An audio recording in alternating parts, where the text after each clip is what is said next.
Hey there, Pastor Marc here. It's our prayer that this message would encourage and equip you in your relationship with Jesus.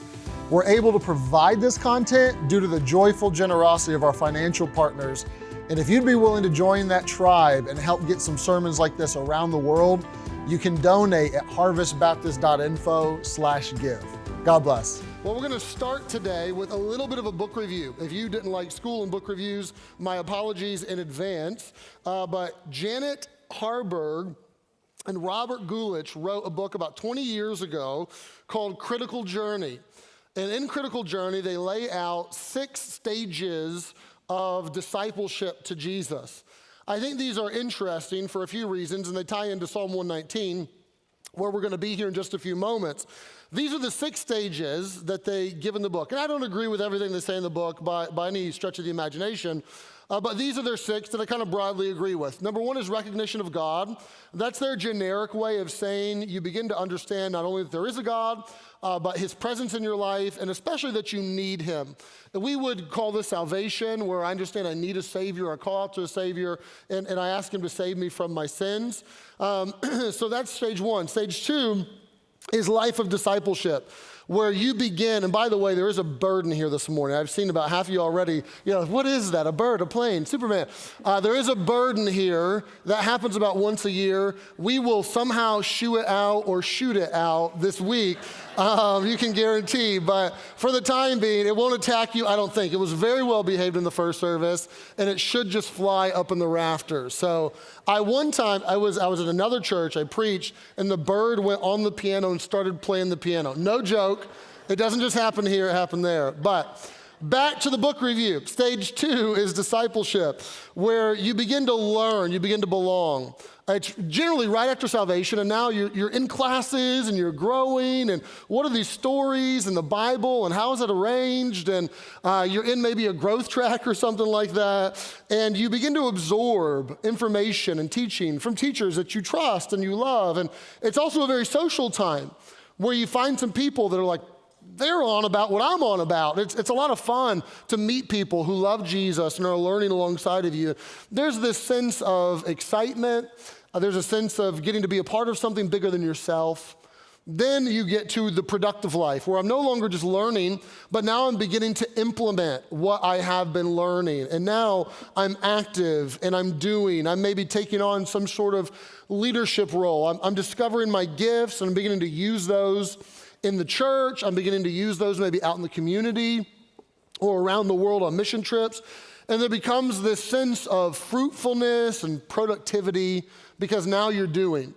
Then where I think the book is most helpful is it describes what they call the wall. That it could be 3 years, it could be a year, it could be 30 years, but eventually you hit what they define as some sort of spiritual wall. And there's a lot of root causes to the wall. It could be church hurt or abuse. Maybe that spiritual leader that you loved and you trusted and taught you so much ends up having some sort of moral failure. It could be something that is financial, where the business turns upside down and how could God do this to me? Or maybe physical, where there's trials and tests or a diagnosis. Maybe an unsudden just a loss of life, and someone that you love dearly passes away. Perhaps it's something where a marriage fell apart and relationally things just weren't what they were supposed to be, or you tried to raise your kid the right way, but then they left and went and just did their own thing, and they're not living for God. There's a lot of reasons why, but something happens, and it begins to make you question, it begins to make you doubt, it begins to perhaps even instill a crisis of faith in you, and there is this tremendous sense of wrestling, of being unsettled spiritually, of questioning your relationship with God, and I thought you were good, but this doesn't feel good. Something happens, right?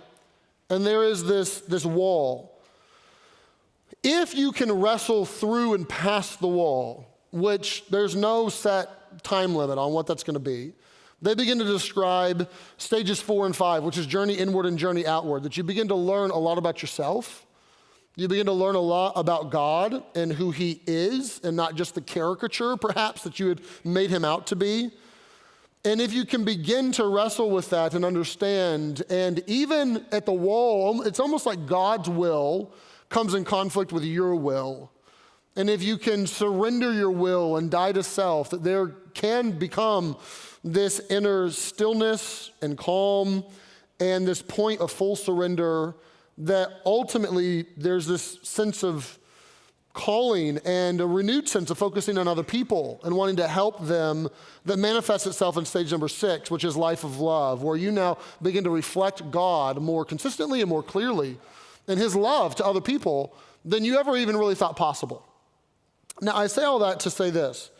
This morning, I want to talk to you about what that book talks about somewhat, but I think what the psalmist talks about in stanzas 3 and 4 of Psalm 119, which is what to do when you hit a spiritual wall.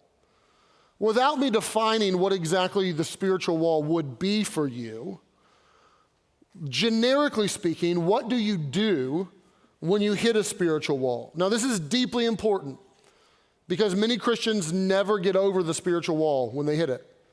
And the crisis of faith leads them just to a completely backslidden life or a completely spiritually numb, dry, dead life. Many Christians never even know to expect the wall, which is why I like the book, actually, because it lets you know, like, you should expect this. It's going to come eventually. But what do you do when you hit that? Well, let's read Psalm 119 and see if we can pick it apart and see if there was any help from the psalmist on what to do when you hit a spiritual wall. We did this last week. I don't know that we'll do it every week while we're in Psalm 119, but I enjoyed it. So let's do it again. Let's stand together if you're able, and we're going to read together stanzas 2 and 3, which are verses 17 to 32. I'm going to have you join me on the verses that are divisible by 5. If math was not your forte, let me help you, okay? That means you're going to join me on verses 20, 25, and 30. That should be easy enough. And I'll begin in verse number 17. Deal bountifully with thy servant, that I may live and keep thy word. Open thou mine eyes, that I may behold wondrous things out of thy law. I am a stranger in the earth, hide not thy commandments from me. Together in verse 20. My soul breaketh for the longing that it hath unto thy judgments at all times. Thou hast rebuked the proud that are cursed, which do err from thy commandments. Remove from me reproach and contempt, for I have kept thy testimonies. Princes also did sit and speak against me, but thy servant did meditate in thy statutes. Thy testimonies also are my delight and my counselors. Now that's the end of the stanza that's known as Gimel, which is the 3rd letter in the Hebrew alphabet. And now we begin the 4th stanza, which is Dalet, the 4th letter in the Hebrew alphabet. Verse 25, together. My soul cleaveth unto the dust, quicken thou me according to thy word. I have declared my ways, and thou heardest me. Teach me thy statutes. Make me to understand the way of thy precepts, so shall I talk of thy wondrous works. My soul melteth for heaviness. Strengthen thou me according to thy word.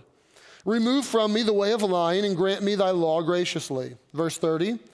I have chosen the way of truth, thy judgments have I laid before me. I have stuck unto thy testimonies, O Lord, put me not to shame. I will run the way of thy commandments when thou shalt enlarge my heart. You may be seated. I think as we survey these 2 stanzas, not only will we find in just a little bit that they fit in very beautifully with the first 2 stanzas, but that there's 3 kind of basic thoughts that we can hang our thoughts on this morning. First, I want you to observe the problems that this psalmist faces. Then we're going to see the prayers that the psalmist prays, and then eventually we'll see the persistence that the psalmist exhibits. So let's just start with the problems that this guy has. What is going on here in his life?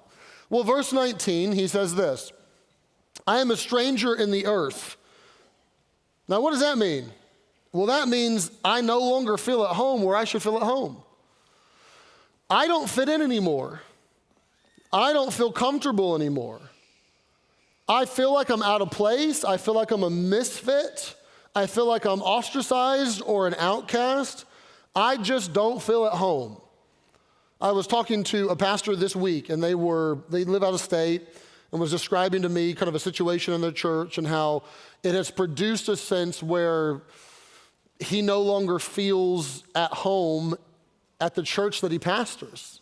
And there are people against him for a variety of reasons. That shouldn't be. It shouldn't be where the place where you're supposed to feel the most at home is the place where you no longer feel at home. And this psalmist says, I'm a stranger in the earth. I can't find anywhere where I fit. Verse number 22, he says, remove from me reproach and contempt. Verse 23, princes also did sit and speak against me, meaning he's being slandered. The world around him is hostile and menacing. People are running him down. They are raining scorn and contempt down on him. And it's not just people, it's powerful people. He mentions the princes. The power brokers of his day are now against him, and there's all of this misinformation, there's all of these false accusations, there's all of these words coming at him. I do want you to remember this verse or these verses here, because I think as time goes on, Christians will need these verses more and more and more. Some of you can remember what it was like to grow up in a world that wasn't post-Christian. Like the American culture still was broadly accepting of you and your Christian values and going to church. And most of the kids at my public high school, they went to church too, somewhere. And it was just kind of understood that Christianity was okay and good. I didn't grow up in that world. I grew up in a world where Christianity was like a little bit weird, and like you guys believe some strange stuff, but you also do some good stuff in the community, so whatever, we'll put up with it. We'll put up with whatever you believe, but we'll give you a hall pass because we like what you do in the community. We are transitioning into a world where that's no longer the case, and Christians are just seen as not just the enemy, but the people that are dangerous. In the world where I'll just kind of wink and nod and, give you a hall pass because you do some good stuff, that is no longer existing in many of our major metropolitan cities that are very urban, and it probably will not continue to exist in our culture for much longer. My children will probably grow up in a world where the American culture sees their Christianity as something that is very threatening. I got my first little taste of this spring. The Trib put out an article on our church and the expansion that we're doing and those sorts of things, which was awesome. And you learn to expect as a pastor, you're going to get some people that chirp and you're going to get some comments. You just learn to expect it and roll with it, right? So in the comment section, there was, I live in the neighborhood, tell them to slow down as they drive through the neighborhood, right? Which is a good reminder for all of us that be good neighbors and let's try to drive slowly, even though sometimes people park their cars in the middle of the street and you have to, I know this morning, but be good neighbors. You learn to expect, all they're all about is money or, those sorts of things. But what I did not expect and was surprised by was how many comments were not, and there were a lot of positive comments to be fair, but there were many that weren't directed at our church. They were just directed at Christianity in general. Why are we still giving churches, a nonprofit status and they're tax exempt? Take that away from them, make them pay their taxes. There was a lot of comments that were just broadly speaking, like, I don't like Christians and what they're doing, so let's make it more difficult for them. That's the world that we're transitioning into. We're transitioning into much of what the psalmist felt of. It feels like everyone's against me. It feels like they misunderstand me. It feels like they're slandering me. And even the power brokers, we're transitioning into a culture where even the powers of the day will not be broadly friendly to Christianity, but it's very likely that there will be broad hostility. Well, what do you do in that scenario? Well, I think maybe the psalmist has something to teach us. But he goes on to say in verses 25 and 28, he describes his plight in stronger terms. And this is why I would say he's hit a wall somehow, some way. Verse 25, my soul cleaveth unto the dust. Now that is an ancient idiom for I feel like I'm about to die. I feel like I'm about to die. It's incredibly heavy. And he's so heavy in his soul that he expresses it overtly in verse number 28. My soul melts for heaviness. Now, this is a tough spot. Outwardly, everyone's against me and I don't fit in anymore. Inwardly, I feel like I'm going to die and my soul is melting away because I'm so heavy. Now, that's a precarious position to be in.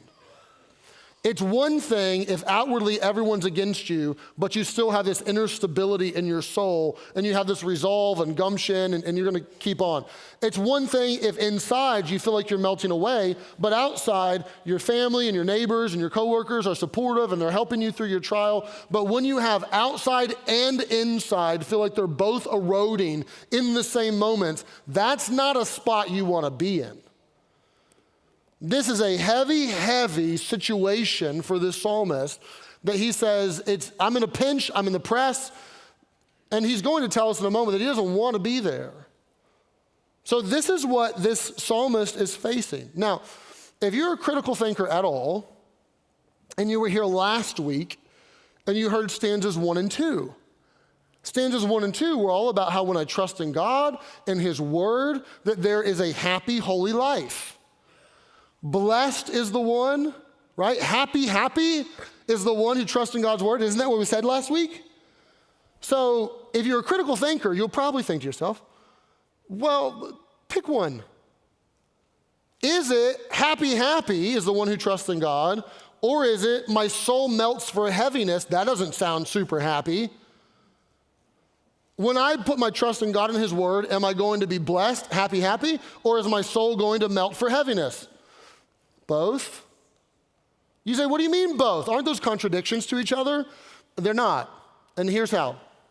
I'll explain it a couple ways. One would be with the New Testament allusion. I've been meditating for a number of months on John chapter number 2. It's been my most helpful meditation in recent months. John 2, if you don't know the stories exactly, there are 2 stories presented in that chapter. Story 1 is Jesus at the wedding feast in Cana, where he turns water to wine in his first miracle. It is this story of Jesus not only bringing but continuing the festival joy and wanting there to be life and celebration, and he fills the tables. Story 2, which is immediately after and seems almost juxtaposed to story 1, is a story of Jesus going to the temple to cleanse the temple, and he's no longer filling tables, but he's flipping tables. And you have fill the table Jesus right next to flip the table Jesus, and you're like, which Jesus is it? You're like, well, it's both. And I've been trying at least to digest and to meditate and to learn, although I have not arrived. I don't feel like I've learned the lesson fully yet.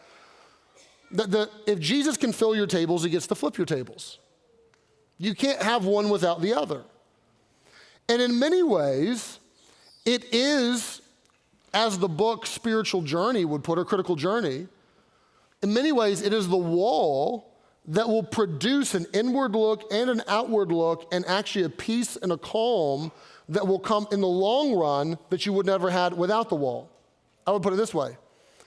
If you have tremendous back pain, and you've tried everything, you've tried chiropractic, and you've tried all the rolling magnets, and the traction, and the Disc Institute, and you've done all the things. You try to avoid surgery as long as possible, but you get to the point where you think surgery is my only option. And you go to the surgeon, and they do the scans, and they do a consultation, and the surgeon says to you, I see exactly what the problem is. I believe that we can fix it. I know you're in a tremendous amount of pain. I can deliver you from that pain, but I have to give you a lot more pain first. Temporarily, but I'm gonna have to cut you open and do surgery, and that pain is actually going to supersede the pain that you have right now. But it will domino into no pain in the long run. You would get that. You would say, the surgeon's job is to get me out of pain, but they're actually gonna give me pain to get me out of pain? Yeah. When you trust in God and his word, is there a happy, blessed, happy life that he has in store for you? Yes. But sometimes the critical path to true, deep, meaningful happiness is actually unhappiness. Sometimes there is a trial, a wrestling, which you may call a wall, that in the long run is going to produce a very happy life, but it feels like your happiness is robbed from you in the short term. God, as the spiritual surgeon that he is, will do this to us and for us so that it can be produced. So stanzas 1 and 2 of a happy life and stanzas 3 and 4 of hitting a spiritual wall are not opposed to each other. They do fit very neatly with each other if you understand how life works. But the psalmist is sure to say, at this moment, I am in a spot where God's flipping my tables. I am in a spot where God has somehow decided to put me in the press. And I love the honesty. Psalm 119 never starts to pull out cliches or these trite platitudes to say that, you know what, if you live for God, then you're never going to have any difficulties in your life. He never does that. It is very honest. Honestly, to the contrary, what the psalmist says is that if you will root yourself in God and his word, that is what you need for the hard times of life, not that you will never have hard times in life. Now he goes on to give us some of the prescription for how we might get out of this. He said, well, how would I address a spiritual wall? Now his is one where people are slandering him. Many believe that this is David and King Saul in the early days. There is a theory, and it's no more than a theory. I can't say for sure that it's true, but there's a theory that David wrote the psalm over the course of his life incrementally.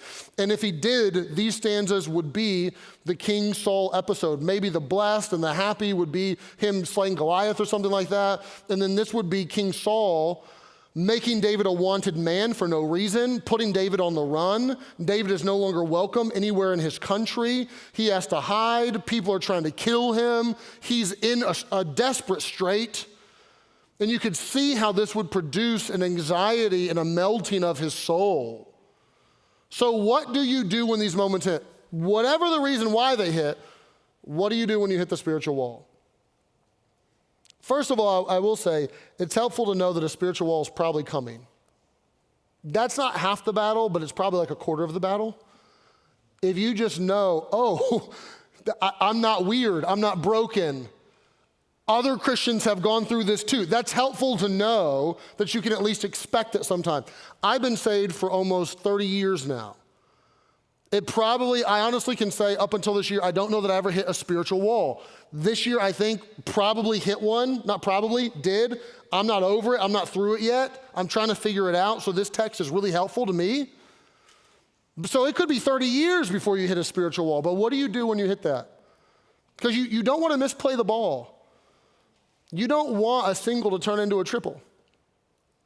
I didn't play a lot of baseball, but I played enough and I enjoy baseball enough to understand how the sport works. If you're not a sports fan, then forgive the analogy.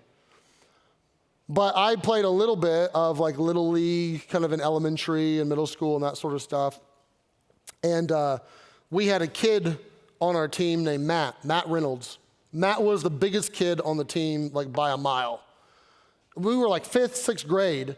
And Matt was going through what many people go through as they start to hit those middle school years of like, his body had outgrown his coordination. And he was big, strong even, but he couldn't hit, he couldn't catch, he couldn't do anything. He was the worst kid on the team. So we put Matt where you put the worst kid on your baseball team when you're on defense, which is right field.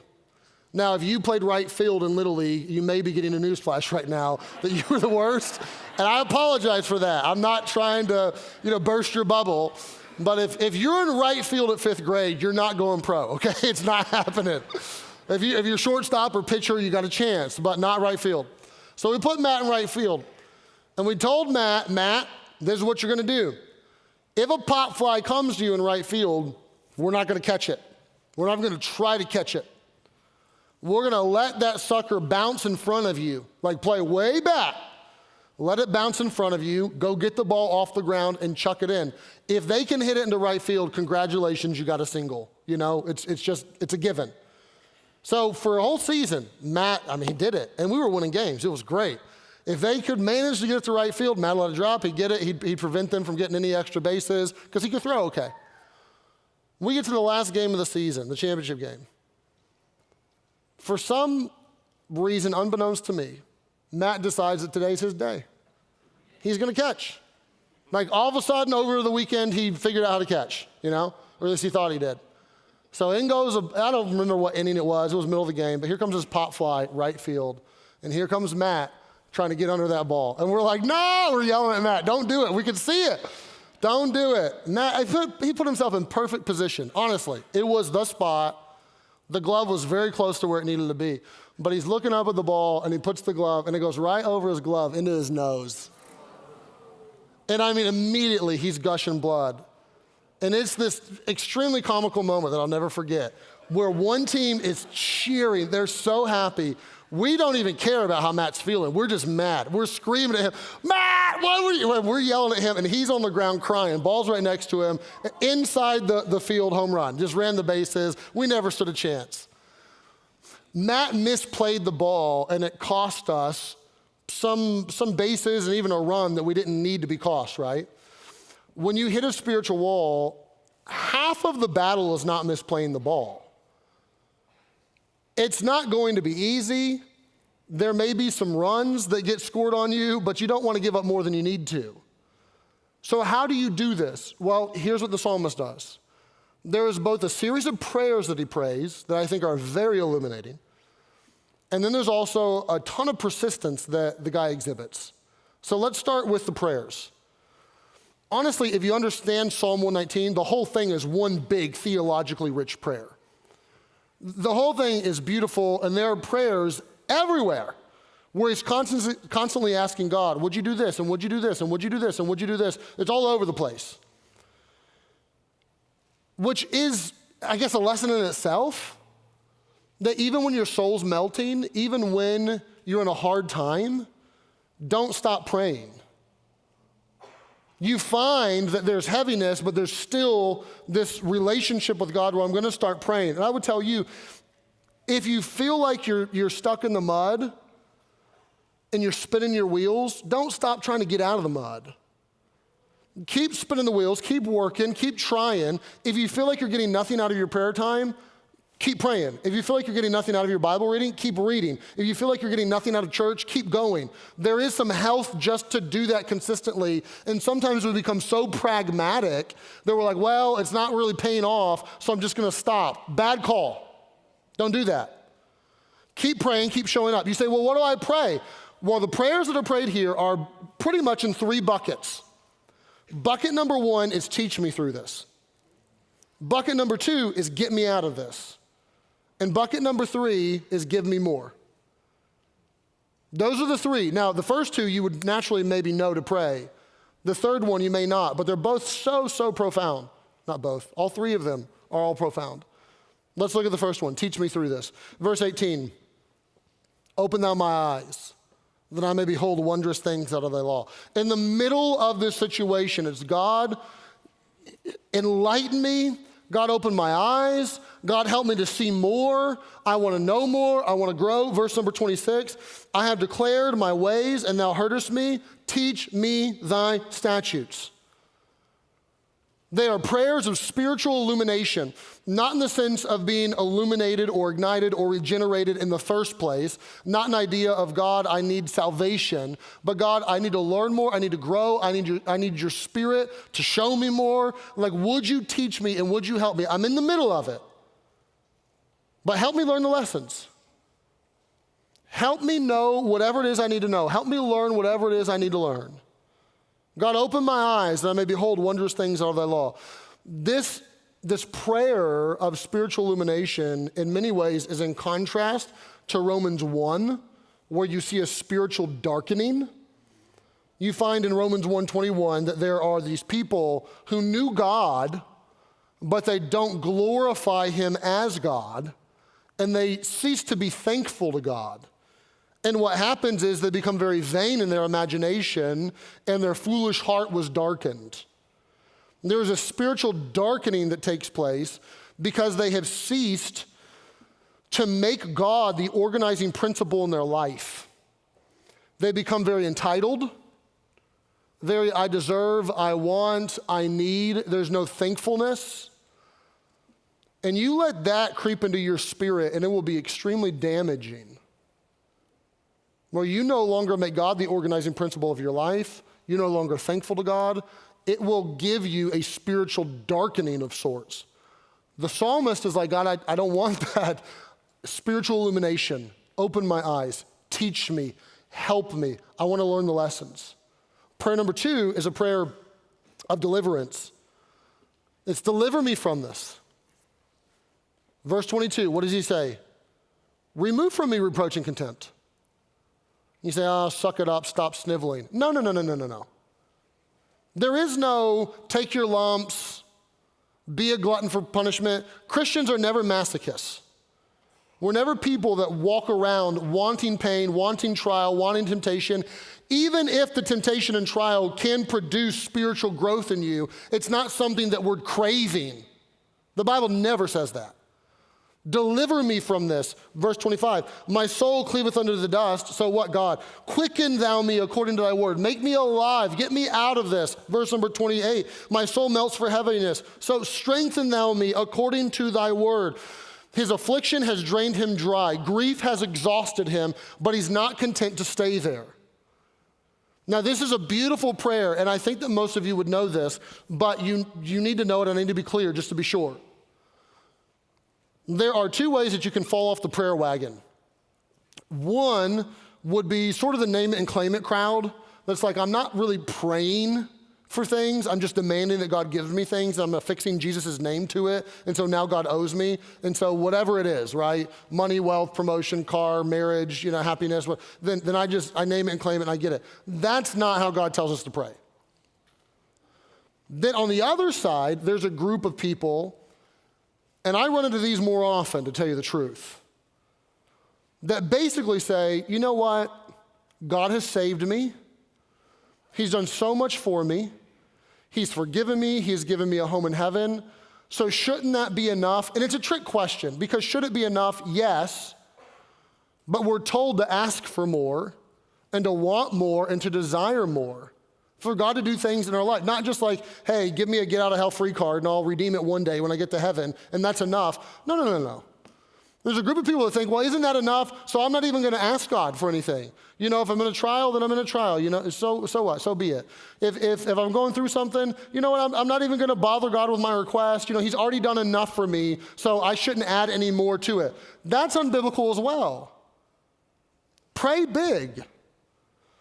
The idea of a trial or the wall is something that you would never desire for yourself. You would never ask it for yourself. You would never pray for it to come upon you. Lead me not into temptation. Temptation meaning both the spiritual allurement of come here, come sin, and also just a trial. Temptation in its most biblical sense means a trial more often than come here, come sin. God, I don't want that. I'm not asking for that. I'm not praying for that. I'm not desiring that. And when it comes, God, could you get me out of it? I'm not having a good time here. Be honest. This is not fun. I don't enjoy it. But at the same time, that prayer of I don't enjoy it is a surrender to God, whatever you want, I'll do, and help me to learn the lesson while I'm in it. There is a very healthy balance that all of us need to have as we go through hard times, which is I don't wish hard times upon myself. I'm not a masochist. I do not even enjoy necessarily the hard time, and I pray to get out of it. God, deliver me. Stop the scorning. Stop the persecution. Would you change the way I feel on the inside? My soul is melting. I want strength. I feel like I'm about to die. I want to be made alive. Would you change this for me, please? But at the same time, I want to learn the lessons while I'm here. There's a very, very balanced prayer life that's being exhibited, but you do find the prayer of both teach me and deliver me. But then you ultimately find give me more. Verse number 17, deal bountifully with thy servant. You say, what does deal bountifully mean? It means that there would be bounty that was given from God. The psalmist is not looking to go from below average back to average. He's saying, get me from, if we could call it below average, not only over to average, but over into bounty. I want to go all the way over there. He says in verse number 32, I will run the way of thy commandments when thou shalt enlarge my heart. If trouble is being imagined as a tight spot, a lack of trouble is open spaces. And the idea of enlarging my heart is there's going to come a day that I'm looking forward to where I'm going to not have all of this trial and persecution and trouble, and I'm not going to feel this way anymore. My soul's not going to be melting anymore. And he's already looking forward to that day and even telling God in that day, I'm going to run the way of your commandments. I'm still going to stick by you. The point is that when you are in a hard season of life, it is so tempting to fixate on that season and that season alone. And if you're not careful, you will neglect to look back and see all the goodness of God, and you will neglect to look forward to the hope that is coming your way. And yes, we look forward to heaven, certainly, the blessed hope, and to know that my relationships won't be cattywampus anymore, and my health won't be out of whack anymore, and everything will be in order, and everything will be good. But even between now and heaven, there's still some life to live, and to look forward and to say, God, I want there to be light at the tunnel. I'm praying for light at the end of the tunnel. I'm trusting in you. I'm hoping in you, and I'm believing that we're going to get there. I'm believing that it's not always going to be like this. I'm believing that there is something for me, and there's this idea to pray and to dream big. You need that. You need that hope in those moments. Maybe more than anything else, more than comfort even, when you are in hard seasons of life, you need someone to tell you, listen, it's going to get better. God has a plan through this. You're going to learn through this. There's going to be greater joy that comes from it. You need someone to give you that hope. And the psalmist is sure to know this and to notate this. You would find all in the scriptures that there are prayers that are prayed that are big. God, deal bountifully with me prayers. Those are valid prayers for Christians to pray. You find the prayer of Jabez.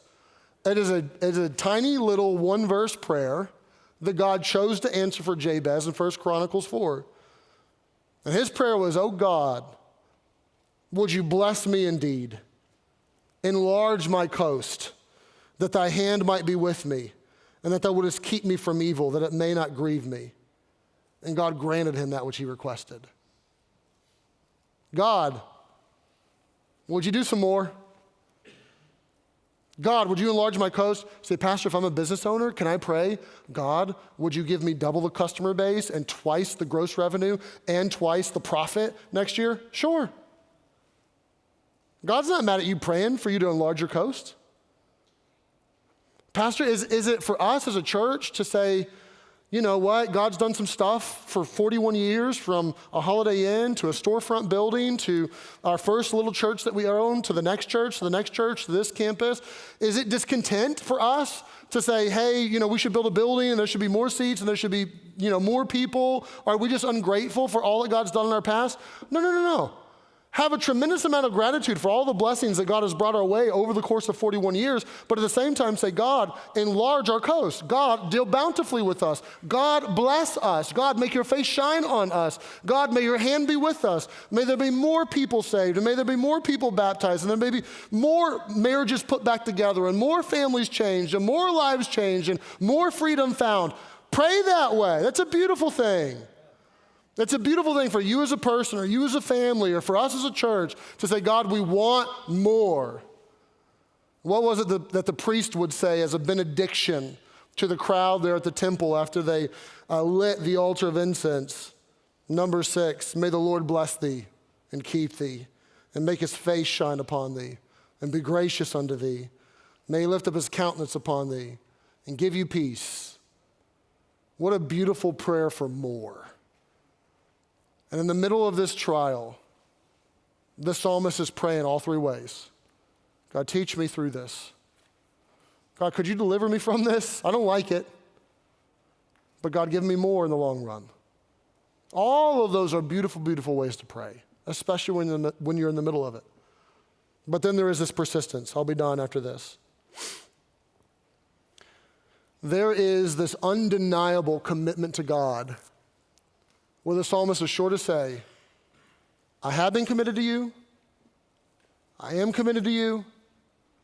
I'm going to be committed to you. Anything that comes my way, it's not going to change that. But I sure would like my soul to stop melting. But know, God, that I'm still committed. And here's what it is, his desire, decision, and determination. So first is verse 20. There's this outright, overt desire. My soul breaketh for the longing that it hath unto the judgments, thy judgments at all times. God, my soul is craving your judgment and your word. I'm longing for you. I'm desiring you. That hasn't changed. When it was easy, I wanted you and your word. And in the middle of this hard time, I want you and your word. I still do. Verse number 24, thy testimonies, they're my delight and my counselors. What a verse for a day and age where counseling is all the rage. And I'm not against counseling, by the way. If you need counseling for your marriage or for grief or for whatever it is, I'm all for it. My wife and I, over the last few months, have seen together and now separately set up some counselors for ourselves to try to help us work through stuff and figure some stuff out. I'm not against that.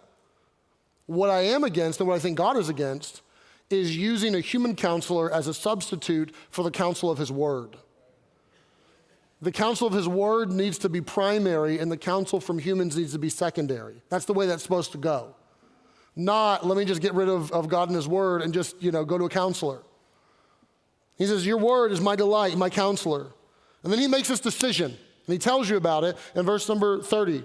I have chosen the way of truth. It couldn't be more clear than that. I choose your ways. I want your ways. I'm choosing your ways. I am purposing with unwavering resolution. And then verse number 31 and 32. I have stuck unto thy testimonies. Verse 32, I will run the way of your commandments. I have stuck and I will stick. I have been running, I'm going to continue to run. I'm going to keep pursuing you. I'm going to keep desiring you. I'm going to keep chasing you. I will run the way of your commandments. And here's the point. I'm done. There is, across the board in so many ways, there's unbelievable balance, as you would expect from God's word.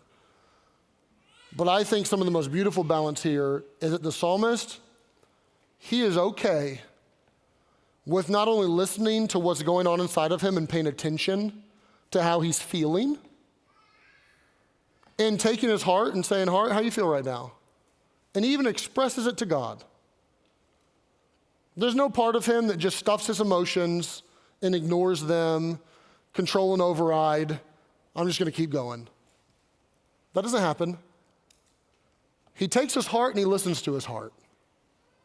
And he says, I feel like I'm dying and my soul is melting. And I would like for you to deliver me from this. But then he doesn't take his heart and he listens to it. He takes his heart and he says, listen to me a minute. We're not going apocalyptic here. We're not jumping ship.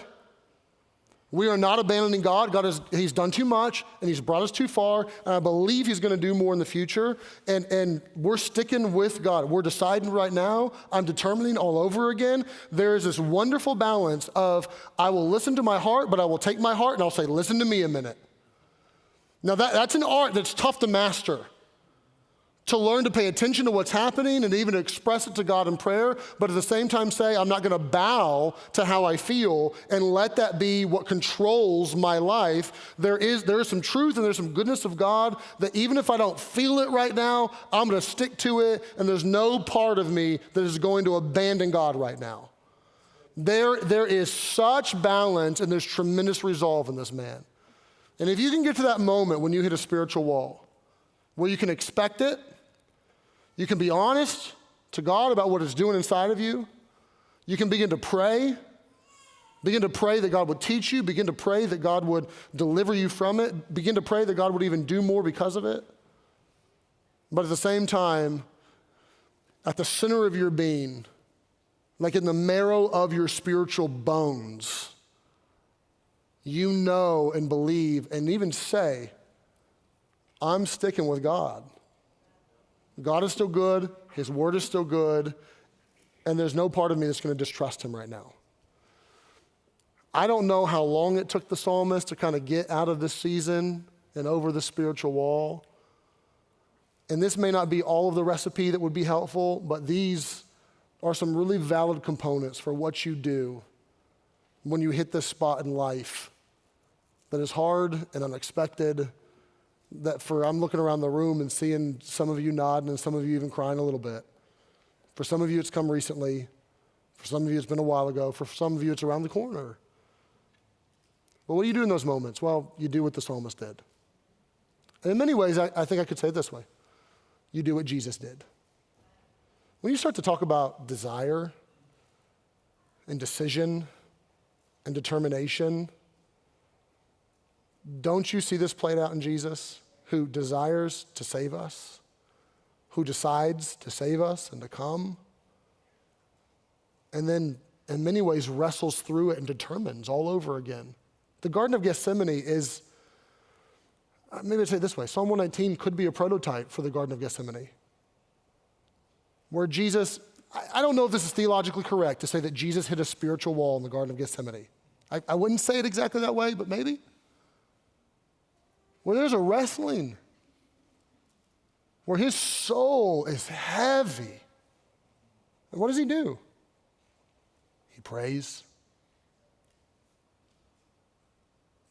He even prays, deliver me. God, if it be possible, would you let this cup pass from me? God, even if it doesn't, I'm committed to your way. Nevertheless, not my will, but thine be done. What a beautiful model, not just in the psalmist, but in the Lord Jesus himself, who was so committed to our redemption that he was willing to drink the cup. He was willing to go to the cross to save us. May we take these examples and prototypes and may we try to model and learn from them and live after them.